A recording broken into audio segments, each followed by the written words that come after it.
Hola, ¿qué tal? Les saluda el doctor Mario Plaza y en esta ocasión vamos a hablar de una forma breve acerca del hipertiroidismo por enfermedad de Graves. ¿Ok? Respecto al hipertiroidismo por enfermedad de Graves, hay algunas cosas que hay que comprender. Punto número uno es que nosotros tenemos en nuestro cerebro, en la base, aquí en esta imagen no se logra ver muy bien, nosotros tenemos una glándula que es la glándula hipófisis, okay, en esta zona, ya la vamos a ver en otra imagen, que se encarga justamente de comandar las acciones del resto de nuestras glándulas. Entonces, ¿qué es lo que sucede? Esta hipófisis produce una hormona que es la hormona TSH. Aquí nosotros justamente estamos viendo la hipófisis, es esta glándula que en su porción anterior, la hipófisis anterior va a producir lo que es la hormona TSH. La hormona TSH es una hormona que es vertida directamente al torrente sanguíneo y del torrente sanguíneo es enviada hacia la glándula tiroides, donde la glándula tiroides posteriormente va a producir sus hormonas que son las hormonas T3 y las hormonas T4, que son las que estamos viendo aquí, la T3 y la T4. La T4, o conocida también como tetrayodtironina, se caracteriza por tener en su interior o en su composición uno, 2, 3 y 4 átomos de yodo. Por su parte, la triyodtironina sufre desyodación en uno de sus yodos y al perderlo, pues se queda con tres yodos y por ende se denomina triyodtironina. ¿Cuál es la característica diferenciadora entre estas dos hormonas, más allá de la cantidad de yodos que tienen? Es el hecho que la T3 es mucho más potente que la T4, ¿ok?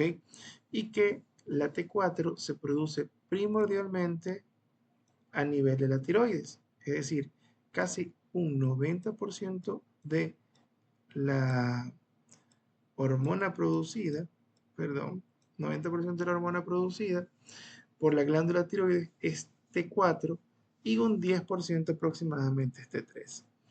Y la transformación de T4 a T3 se da principalmente a nivel de el torrente sanguíneo por desyodación, es decir, la T4 se transforma en T3 al perder un yodo. Bueno, tú ingresaste aquí porque querías conocer acerca de la enfermedad de Graves. Hablemos un poquito respecto a este tema y por qué se produce un hipertiroidismo. Era importante conocer este tema. Resulta que entonces la hormona TSH llega a la tiroides. ¿Y dónde es que llega específicamente en la tiroides? Llega a las células. Nosotros vemos a la tiroides, a esta glándula, eh, la viéramos bajo un microscopio y nosotros viéramos su interior, veríamos esto básicamente. Veríamos que en su interior la tiroides se compone de una gran cantidad de células que rodean una estructura, un líquido que es el coloide, que en su interior se compone principalmente de entre varios elementos de tiroglobulina, que la tiroglobulina es un elemento precursor para la formación de hormona tiroide. Entonces, estas células tienen una parte, una cara que mira hacia el interior del coloide y otra cara que mira hacia el exterior por donde pasan los vasos sanguíneos. Por esta parte externa pasan los vasos sanguíneos y ellos se van a llevar de allí la hormona tiroidea que produce la glándula y también van a llevar la TSH que se produce en la hipófisis para estimular los receptores específicos de estas células. Si nosotros viéramos una célula de manera individual, tuviera esta forma aproximadamente, entonces, ¿qué es lo que veríamos? Veríamos que tiene un extremo que mira hacia la luz, miren que toma tiroglobulina para la formación de hormona tiroidea. Y por otro lado tenemos este, unos receptores que son los que se estimulan con la presencia de esta hormona que decíamos, que es la TSH, que es producida por la hipófisis. Esto es importante saberlo. ¿Por qué? Porque justamente es aquí donde se produce el problema. Es aquí donde va a haber el inconveniente. ¿Cuándo y cómo se produce el problema? Vamos a entender un poco esto.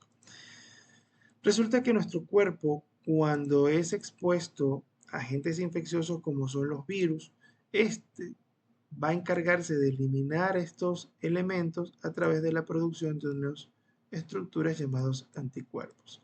Estos anticuerpos llegan al virus con la finalidad de destruirlo, permitir que fagocitos y otras células logren destruir el virus. Y estos anticuerpos que llegan y atacan al virus, pues también pueden llegar y desconocer a la tiroides como un órgano propio, y resulta que estos anticuerpos empiezan a atacar a la glándula tiroides. Específicamente, ¿qué es lo que van a atacar? Más allá de atacar a la glándula tiroides de manera general, ellos se van a encargar de atacar estos receptores específicos a el receptor, estos anticuerpos específicos para los virus van a atacar al receptor de la TRH, de la TSH, perdón. Este receptor de la TSH, al ser atacado, lo que va a hacer es que la célula sea permeable para la producción o para la eliminación de la hormona tiroidea. Por ende, la hormona tiroidea va a vertirse al torrente sanguíneo en grandes cantidades porque los receptores de la TSH están siendo atacados. Están siendo atacados y este ataque hace que se estimulen y por ende al estimularse se produce una mayor o aumento de la cantidad de hormonas tiroides por esta salida constante de hormona tiroide hacia el torrente sanguíneo. Por ende, se elevan los niveles de hormona tiroide en sangre y al elevarse los niveles de hormona tiroide en sangre van a haber una hiperfunción de las células, ya que la hormona tiroidea es mediador de una gran cantidad de procesos metabólicos y va a aumentar la tasa metabólica de las distintas células de la economía del cuerpo humano. Por ende, se produce un aumento de la temperatura, aumento de la frecuencia cardíaca, entre otros temas adicionales que vamos a ver.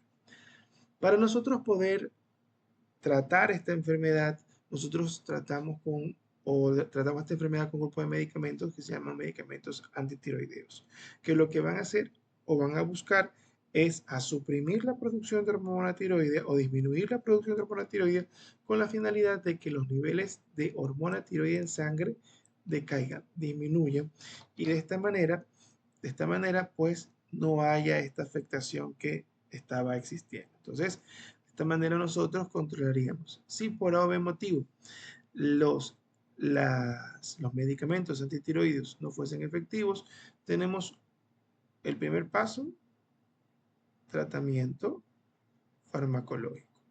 El segundo paso va a ser el uso de yodo radioactivo.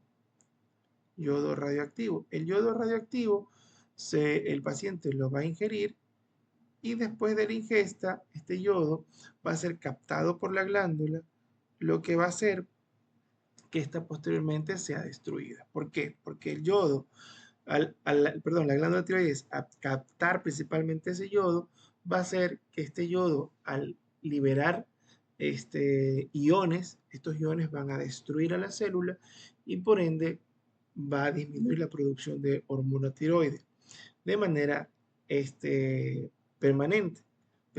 Pero si por algún motivo llegase a fallar o no llegase a captar bien el yodo, el siguiente nivel o el siguiente eslabón sería la cirugía.